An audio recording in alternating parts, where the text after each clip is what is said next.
খারাপ মেয়েদের মধ্যে সবচেয়ে খারাপ হচ্ছে নিজেকে সবার সামনে ফ্রি করে দেওয়া মেয়েগুলো।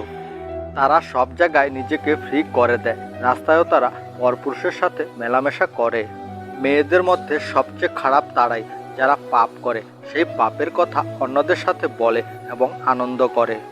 যেই মেয়ে নিজেকে যত বেশি ফ্রি করে দেয় সেই মেয়ে তত বেশি অশ্লীল খারাপ হয়, তার সব কিছুই খারাপে পরিণত হয়। নারীদের বাস্তবতার জন্য বেশিরভাগ সময় খারাপ হতে হয়। নারী মায়াবী ও রূপসী সেজে হাজির হয়। নারী কখন নিজের রূপ বদলায় বোঝা খুব কঠিন। পুরুষ সবচেয়ে বেশি ছলনার শিকার হয় তার মতামত এর কারণে। বেঈমান নারী কখনো অপরিচিত হয় না, খুব কাছের নারীগুলো বেঈমান হয়। কিছু কিছু নারী বেঈমানি করে খুব আনন্দ পায়, কারণ বেঈমানি করা তাদের মানসিক স্বভাব।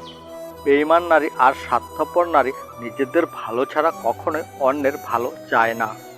বেঈমান নারীদের মন খুব ছোট হয়, তারা শুধু অন্যের ক্ষতি করতে জানে এবং কষ্ট দিতে জানে। সুন্দরী রমণী নারী কিছুই না যদি সে চরিত্রহীন হয়ে থাকে। চরিত্রহীন নারীরা উচ্চশিক্ষিত হলেও তারা সমাজের কাছে বজ্রনীয়। যে নারীর চরিত্র হারিয়ে যায় সে সমাজের কাছে চরিত্রহীন নারী হয়ে যায়। একজন চরিত্রহীন নারী তার জীবনে কয়েকটি সুন্দর কেরিয়ার ধ্বংস করে দিতে পারে।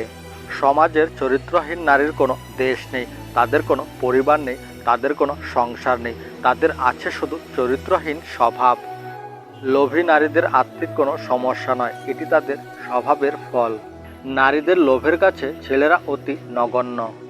নারীদের যা আছে তাতে তারা সন্তুষ্ট নয়, সে আরও লোভ করে। নারীরা তাদের লোভের কারণে ছেলেদের কেরিয়ার ধ্বংস করে দেয়। আমি অবুঝ পুরুষ তাই বারবার ভুল করে তোমার প্রেমের কাছে নিজেকে দেই বিসর্জন।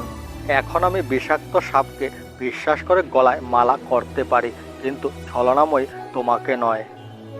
তুমি আমার বিশ্বাস করেছ নষ্ট, দিনে দিনে দিয়েছ শুধু কষ্ট আর কষ্ট। স্বার্থপর লোভী নারী তুমি। ভালোবাসার নামে কেন করলে অভিনয়? পুরুষের জীবন ধ্বংসের একমাত্র হাতিয়ার হলো ছলনাময়ী নারী। অভিনয় নষ্ট করতে পারো পুরুষের জীবন, নিজ প্রয়োজনে তুমি পারো দেহের মঞ্চ খুলে প্রয়োজন মেটাতে।